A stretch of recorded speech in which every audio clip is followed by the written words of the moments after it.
Estamos a día jueves y hoy vamos a pensar en el nacimiento del Señor. Y para hacerlo quiero llevaros a Mateo, capítulo 2, versículos 1 y 2. Cuando Jesús nació en Belén de Judea en los días de Herodes, llegaron del oriente a Jerusalén unos magos que preguntaban: ¿Dónde está el rey de los judíos que ha nacido? Pues su estrella hemos visto en el oriente y venimos a adorarlo. Las naciones se hacen presente. Quiero comentaros algunos apuntes tomados de mis comentarios para entender un poquito el texto, porque son extraños acontecimientos que acompañan el nacimiento de Jesús. Y en medio de esos relatos nos llega el relato de la visita de estos hombres del Oriente. Ellos no han escapado al proceso de domesticación de nuestra cultura, es decir, la tendencia a adaptar el relato bíblico a manifestaciones que reflejan nuestra perspectiva, cómo vemos nosotros las cosas desde aquí. Les hemos sacado del anonimato, le hemos dado nombres, hemos establecido que eran tres, le hemos puesto color a su piel, etc. En esta versión de la Navidad, estos Reyes Magos son la manifestación más auténtica del buen duende del cuento de hadas. Llegan cargados de misterio, pero claro, sabemos que son buenos porque traen regalos para el pequeño. Y algo de esto hay en la Navidad. Hoy nos hemos centrado en Papá Noel, como le conocemos aquí, o Santa Claus, un viejito de barba blanca y larga que nos hace olvidar realmente el mensaje del pesebre. Por eso es que quiero destacar algunas cosas esta mañana. La palabra que usa la Escritura para estos personajes no es tan interesante. Simplemente se podría traducir como agoreros o incluso brujos.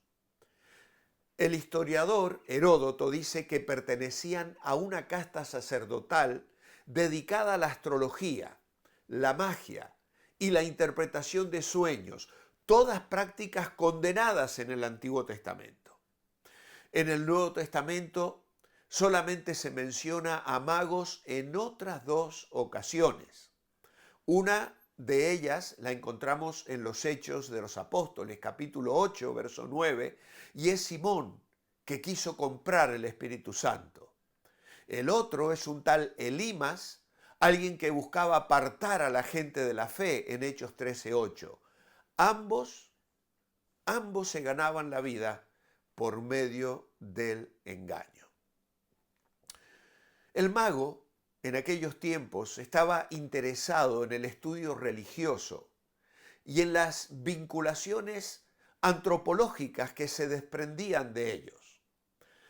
Hay mucho de supersticioso en sus estudios, obviamente, y no cabe duda de que se trataba de científicos de aquel tiempo. A causa de su procedencia, Mateo dice que vinieron del oriente, por lo tanto se supone que podían ser medos o persas. Esta misma interpretación fue sostenida por hombres de la iglesia antigua como Clemente, Cirilo de Alejandría, Crisóstomo, Diodoro de Tarso y otros. Hay una lógica que sustenta este modo de pensamiento, ya que muchos de los deportados hebreos lo fueron a Media y a Persia. Y claro, sin duda enseñaron a otros la esperanza de las profecías mesiánicas y la venida futura del Rey de Reyes, el Señor de Señores o el Mesías. Sin embargo, hay otros como Orígenes que sugerían que los magos procedían de Caldea. Un argumento bíblico que permite sostener esta posición es que los sabios de los tiempos de Daniel son llamados magos en la profecía. Daniel 2, 2, Daniel 4, 7, Daniel 5, 7 y 11. No cabe duda que los sabios caldeos estuvieron en contacto con la verdad de que el Dios único y verdadero era el Dios de Daniel. Y con toda seguridad oyeron de la esperanza mesiánica de Daniel. Todas estas posiciones y otras más que sin duda podrían sostenerse ponen de manifiesto el desconocimiento que tenemos que admitir sobre de dónde venían, cuántos eran y qué carácter tenían. Es suficiente con aceptar el relato de Mateo y entender que el Espíritu Santo quiere que sepamos que unos magos, probablemente científicos de entonces, vinieron del oriente, es decir, de algún lugar situado al este de Palestina que pudiera concretarse en cualquiera de todos los lugares que hemos sugerido. Queda claro una cosa, y es que eran una clase de personas que desearíamos mantener alejadas de nuestras congregaciones. Yo no quisiera magos ni astrólogos en Revive, porque podrían llevar a la confusión a muchos. No compartimos sus ideologías, ni animamos a otros que los escuchen. No obstante, estuvieron presentes en el nacimiento del Mesías prometido. Llegaron a Dios por un camino completamente diferente, el de los sueños, las estrellas y la interpretación de los tiempos. La seguridad con que preguntaron por el paradero del nuevo rey de Israel causó alarma en Jerusalén y puso en movimiento incluso a Herodes. Desaparecieron del mismo modo que habían llegado, guiados por un sueño en el que les fue revelada la maldad de Herodes, del tetrarca, que se expresa luego en el asesinato de los niños de Belén. En varios países que se dicen cristianos, la visita de los magos es lo que más está grabado en la mente de los niños. La noche del 5 de enero se acuestan ansiosos, conscientes de que al día siguiente encontrarán algún regalo en sus zapatos. Para los adultos, sin embargo, los magos del relato deben tener un mensaje mucho más profundo, con una verdadera aplicación a nuestros tiempos. Eran personas sabias. Notemos que ellos fueron los primeros hombres de ciencia que aparecen en el relato bíblico. Como sabemos, eran precursores de la astronomía, estudiaban los cielos en una forma que hoy nos asombra cuando pensamos que carecían de aparatos sofisticados. Pero eran personas sabias que entendieron que el Mesías había nacido, el rey de Israel. Hoy los que se dicen sabios se burlan de nuestra fe. Tienen mucha inteligencia, llenan todas las televisiones y las tertulias burlándose de la Navidad. Pero el testimonio está allí. Sabios que vinieron buscando al recién nacido. Pero no solo eso, eran personas humildes. Con una humildad que revela que eran verdaderos sabios.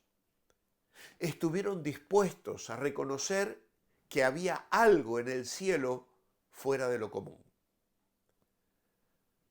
Habían aprendido a buscar a Dios a través de sus descubrimientos, comprendiendo que el universo tiene no solo un plan previo, sino también un propósito. Sus conocimientos eran para ellos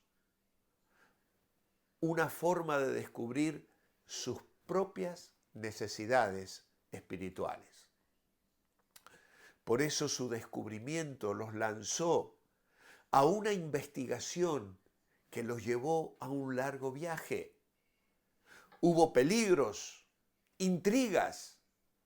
Luego, lo que descubrieron transformó su investigación en adoración. Por supuesto, ya iban dispuestos a eso y no fueron defraudados, ni tampoco defraudaron a Dios. A muchos sabios lo que descubren los lleva a la fama. Ganan el Nobel, se enriquecen. A ellos les llevó a ensalzar lo descubierto, porque lo que habían encontrado era digno de adoración, era divino, era Dios mismo hecho hombre. Aún más los llevó a darle presentes, prueba de su reconocimiento del señorío y la majestad del niño. También tuvieron la humildad de estar dispuestos a regresar a su tierra por otro camino distinto al planeado cuando Dios así se lo mostró. ¿Quiénes son estos hombres? ¿Por qué están presentes en este momento tan significativo? No llegaron junto al pesebre, llegaron posteriormente al nacimiento de Jesús. Pero podemos reconocer como representantes de las naciones los destinatarios finales de la misión de Dios. La Navidad nos habla de la visión misionera de Dios. Dios dejó los lugares celestes para internarse en una tierra inhóspita y hostil. No fue bien recibido. El amor, sin embargo, no se da por vencido. Persistió aún al punto de la muerte y nos llama a transitar el mismo camino que Él.